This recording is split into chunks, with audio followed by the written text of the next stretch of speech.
बिस्मिल्लाहिर्रहमानिर्रहीम।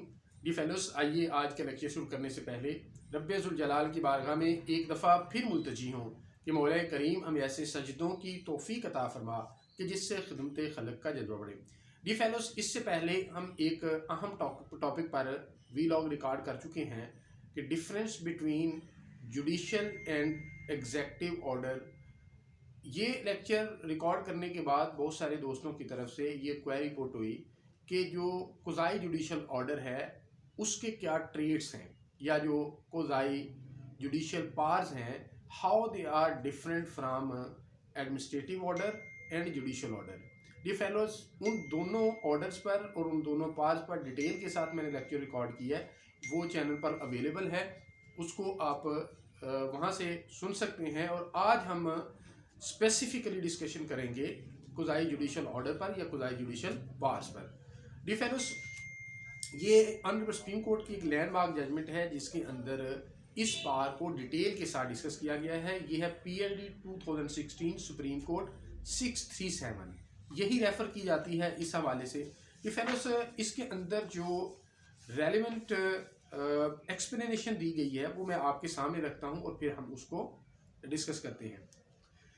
Honourable court ने observe किया, the word quasi is defined as if, as though, as it were, in a manner, in a certain sense, a degree, seemingly analogous to, and it may mean resemblance। यानी ऐसी चीज जो वो है तो नहीं लेकिन उससे ममासलत रखती है, जो उस जैसी लगती है।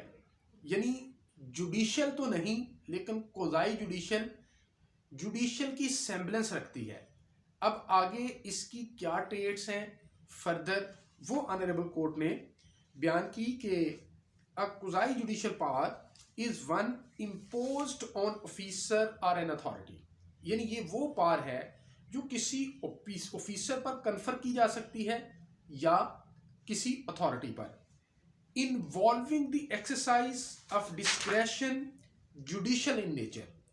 इसका सेकंड ट्रेड जो इंतहाई अहमियत का हामिल है, जो डिस्टिंग्विश करता है इसे from judicial and executive order, वो ये है कि इसके अंदर जो डिस्क्रेशन दी जाती है वो जुडिशल इन नेचर होती है।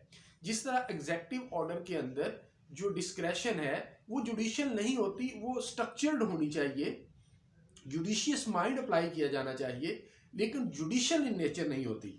तो यहाँ पे जो डिस्क्रेशन कन्फर की जा रही है वो जुडिशल इन नेचर होगी।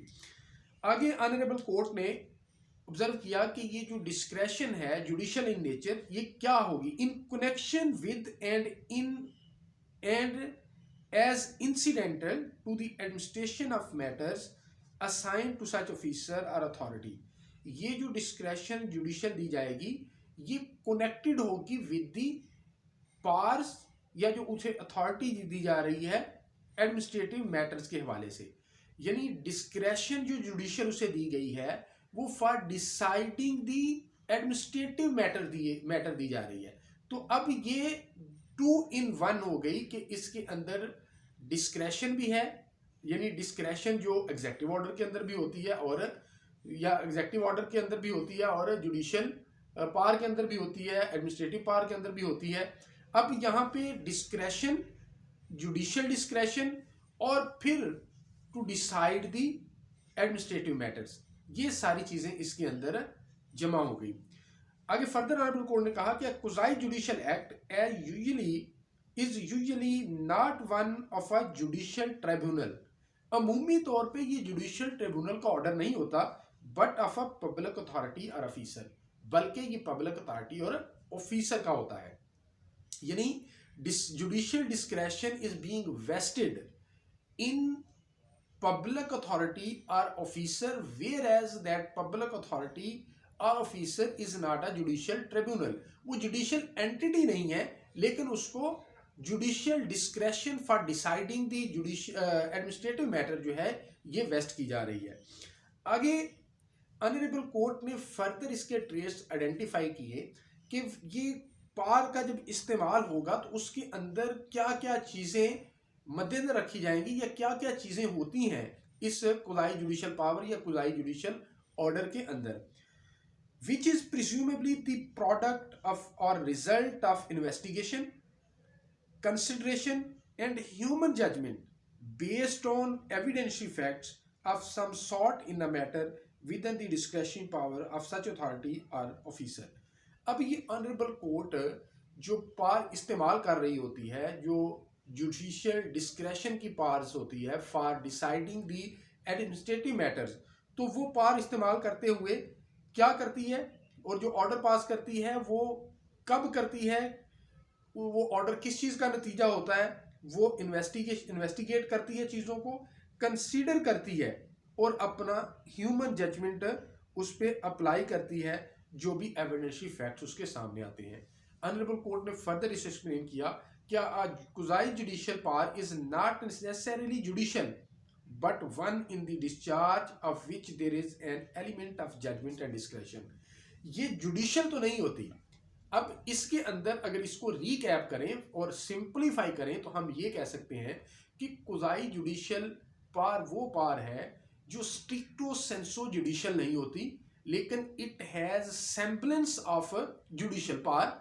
ये एडमिनिस्ट्रेटिव पावर्स, ये एडमिनिस्ट्रेटिव मैटर्स को डिसाइड करने के लिए होती है, जुडिशियल ट्रिब्यूनल पे नहीं होती, बल्कि ये किसी ऑफिसर या अथॉरिटी पर कन्फर की जाती है। और ये जो ऑर्डर पास करती है या जो अपनी पावर का इस्तेमाल करती है, ये चीज़ों को इन्वेस्टिगेट करती है, कंसीडर करती है और अपनी ह्यूमन जजमेंट को अप्लाई करती है on the available evidentiary facts.